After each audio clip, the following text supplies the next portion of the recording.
મિત્રો, સાસુમાએ શ્રાવણ મહિનાનો ઉપવાસ કરે એટલે એક ટાઈમ જમે. એટલે વહુને સાસુમાએ કીધું કે બહુ દિવસથી વઘારેલા મમરા ખાધા નથી, તું વઘારી આપજે, હું જમવા બેસું ત્યારે આપજે. એટલે ઘરમાં મમરા ન હોવાથી વહુ તેની 2 વર્ષની દીકરીને સ્કૂટી પર બેસાડી ઘરનો સામાન અને મમરા લઈ લાવીને કામ પતાવ્યું અને દીકરી હેરાન કરતી હોવાથી તેની સાથે થોડીવાર રમવા બેઠી એટલે તે મમરા વઘારવાનું ભૂલી ગઈ. સાસુમાં જમવા બેઠા ત્યાં સુધી યાદ કરાયું અને જમતા જમતા બોલવાનું ચાલુ કર્યું. વહુએ કીધું, હું ભૂલી ગઈ મમ્મી, લાવો ફટાફટ વઘારીને આપું. સાસુમાં પણ ફટાફટ જમવા લાગ્યા અને બોલવા લાગ્યા, આટલું કામ યાદ ન રહે? મારે એકવાર જમવાનું હતું. ના ના, ભૂલી શેનું જવાય? એ ત્યાં સુધી બોલવાનું ચાલુ કર્યું કે વાત બાપના ઘર સુધી ગઈ. કશું ફયોએ અને મા ને બાઈએ કંઈ શીખવાડ્યું હોય તો ને? બાપને ઘેર જેમ મરજી ફાવે એવું કર્યું હોય વગેરે એક પછી એક શબ્દો નીકળતા ગયા. વહુ બોલી, મમ્મી શાંતિ રાખો, હું ભૂલી ગઈ. મારે ના વઘારવા હોત તો બજારમાંથી લાવત જ નહીં. મને થોડો સમય આપો. ના ના, તમારે રોજ એવું હોય? સાસુ ગમતી જ નથી. અરે મમ્મી, તમે મને વધારે જ બોલો છો. આમ આખો દિવસ ચાલ્યું. નોકરી પરથી છોકરો આવ્યો, પાણી પીવે એ પહેલાં સાસુએ ચાલુ કર્યું. વહુ પોતાનો પક્ષ રાખે તે પહેલાં દીકરાએ કહી દીધું, તારે મારી મમ્મીને ખાસ પણ નહીં કહેવાનું. વહુ બોલી, પણ મેં એકવાર કીધું ને. સાસુમાએ ચલાવ્યું.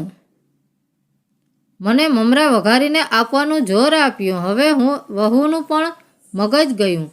તમે બંને મારી વાત સાંભળવા તૈયાર જ નથી અને વાતનું વતેસર કરો છો. હા, સાસુમાં બોલ્યા, હું તો વાતનું વતેસર જ કરું છું. તું તો દૂધે ધોયેલી આવી પિયરથી. મમ્મી, તમે મને જે કહેવું હોય તે કહો. મારા પિયર વિશે કંઈ ન કહો. એ કાંઈ કહે છે? કોઈ દિવસ કશું પાછું સાસુમાએ ચાલુ કર્યું એટલે વહુએ તેના પતિને રૂમમાં જઈને કીધું, મારું હવે માથું દુખી ગયું છે. તમે મને કાલનો દિવસ મારા ભાઈ જે નજીકમાં રહે છે તેના ઘરે મૂકતા જજો. એટલે મમ્મી ગુસ્સો પણ શાંત થઈ જશે. પણ પતિ તો ઊંધું વિચારીને બોલ્યો, હેંડવા માંડ, મારે તારી કોઈ જરૂર નથી. પત્ની બોલી, તમે કેમ આવું બોલો છો?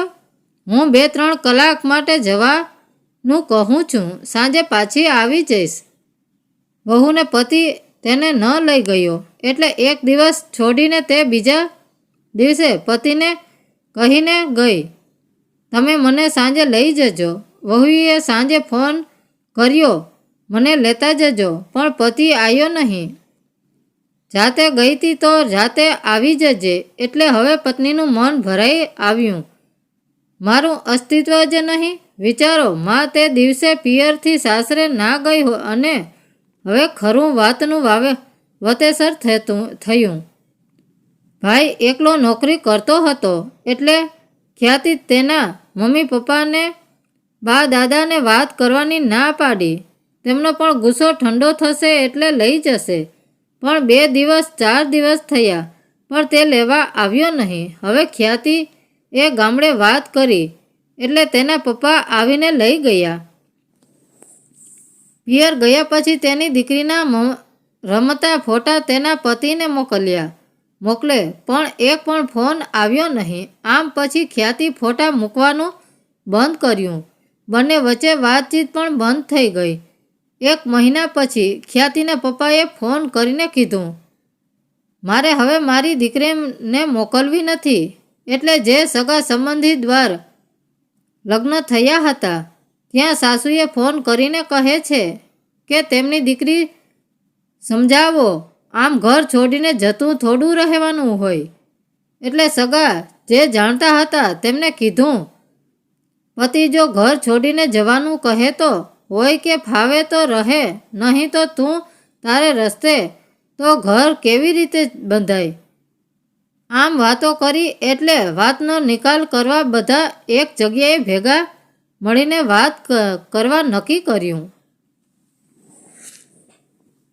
ભેગા મળીને ખ્યાતિના પિયરવાળા કહ્યું કે અમારી પણ એકની એક દીકરી છે. તમે આવી રીતે વાતચીત બંધ કરી દો તો અમારે શું સમજવું? સાસરીવાળા તેમની વાત રાખી. આમ એકબીજાની વાત રજૂ કરીને અને એકબીજાની વાતને ભૂલે નવેસરથી એકબીજાને સાથે ફરી જીવન જીવવાનો મોકો આપે છે.